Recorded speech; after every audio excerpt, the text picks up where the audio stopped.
ఆదిలాబాద్ జిల్లా కేంద్రంలోని భాగ్యనగర్, తాటిగూడ, క్రాంతినగర్ కాలనీలకు చెందిన వారు స్థానిక పంజాబ్ చౌక్లో ఆందోళన చేపట్టారు.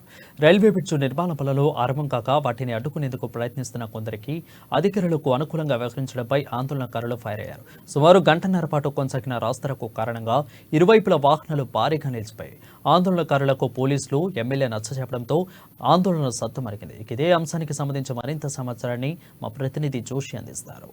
ఆదిలాబాద్ జిల్లా కేంద్రంలోని పంజాబ్ కూడలిలో రైల్వే లైన్కు ఆవల ఉన్నటువంటి కాలనీ వాసులందరూ కూడా ఆందోళనకు దిగినటువంటి పరిస్థితి. రాస్తారోకో చేస్తున్నటువంటి సందర్భంగా ఇక్కడ ఇరువైపులా కూడా వాహనాలు ఎక్కడికక్కడ నిలిచిపోయి పూర్తిగా వాహనాల రాకపోకలు స్తంభించినటువంటి పరిస్థితి. అయితే ఈ యొక్క ఆందోళనకు రైల్వే బ్రిడ్జి ఏదైతే నిర్మాణం జరుగుతుందో ఆ విషయంలోనే కొంత సందిగ్ధత, అంటే కొంత ఆందోళన నెలకొన్నట్లుగా తెలుస్తోంది. ఇరు వర్గాల వారిని అడిగి కొన్ని విషయాలు, అంటే దానికి సంబంధించినటువంటి విషయాలు తెలుసుకునేటటువంటి ప్రయత్నం చేద్దాం.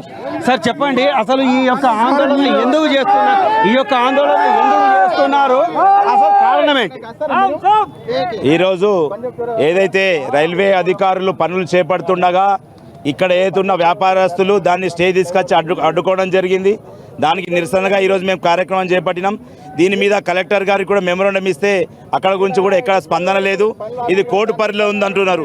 మేము ఒకటే అడుగుతున్నాం, సెంట్రల్ గవర్నమెంట్కు స్టేట్ గవర్నమెంట్కు సంబంధం లేదు. వాళ్ళు ఉన్న పరిధిలో వాళ్ళు చేస్తున్నప్పుడు వీళ్ళు అధికారులు ఆపుతున్నారు. కాబట్టి దీనికి మేము నిరసనగా ధర్నా చేపడుతున్నాం. సార్, మా కష్టం అనేది ఇలా ఈరోజు 40,000 ఇలా మాకు పోతందుకు తోవలేదు.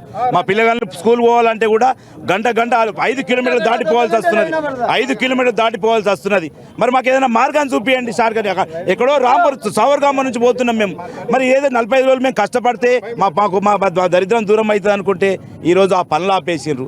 ఎంతవరకు ఎన్ని రోజులు మరి మా సమస్య వినేవారే లేరా?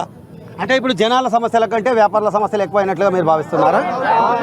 100%. వీళ్ళు వ్యాపారస్తులతోని రాజకీయ నాయకులు పాత అందరూ కూడా కుమ్మక్కై ఈ నిర్మాణాన్ని ఆపినారు. ఇది మాత్రం వాస్తవం. ఇది మొత్తానికి అంటే ఇప్పుడు ఉన్నటువంటి పరిస్థితులు చూసినట్లయితే సహజంగా ఎక్కడైనా సరే ఎవరైతే స్టే తీసుకురావడానికి ప్రయత్నిస్తారో వాళ్ళ కారణంగా ఆందోళనలు, ధర్నాలు చోటు చేసుకోవడం అనేటటువంటిది మనం సర్వసాధారణంగా చూసేటటువంటి విషయం. కానీ ఇక్కడి పరిస్థితి అందుకు భిన్నంగా ఉన్నట్టుగా తెలుస్తోంది. ఒకవైపు రైల్వే లైన్కు ఆవల ఉన్నటువంటి కాలనీ వాసులందరూ కూడా కొద్ది రోజులు తాము ఇబ్బందులు పడడానికైనా సిద్ధంగా ఉన్నాం, కానీ రైల్వే ఓవర్ బ్రిడ్జ్ నిర్మాణం పూర్తి కావాలనేది తమ దశాబ్దాల కోరిక అనేటటువంటి ఈ యొక్క అభిప్రాయాన్ని వెలిబుతుండగా, అదే సమయంలో వ్యాపారస్తులకు కొమ్ము కాస్తున్నటువంటి కొంతమంది రాజకీయ నాయకుల కారణంగానే అధికారులు కూడా వారికి వత్తాసుగా నిలుస్తున్నటువంటి పరిస్థితి అనేటటువంటి విషయాన్ని వాళ్ళు తెలుపుతున్నటువంటి నేపథ్యం. మొత్తానికి చూసినట్లయితే ఇక్కడ ఇటు రాజకీయ నాయకులకు కావచ్చు, ఇటు అధికారులకు కావచ్చు, జనాల కంటే కూడా వ్యాపారస్తుల ప్రయోజనాలే ముఖ్యంగా మారినట్లుగా తెలుస్తున్నటువంటి పరిస్థితి. కెమెరా పర్సన్ గణేష్తో ఆదిలాబాద్ నుండి రాజశేఖర్ జోషి, అమ్మా న్యూస్.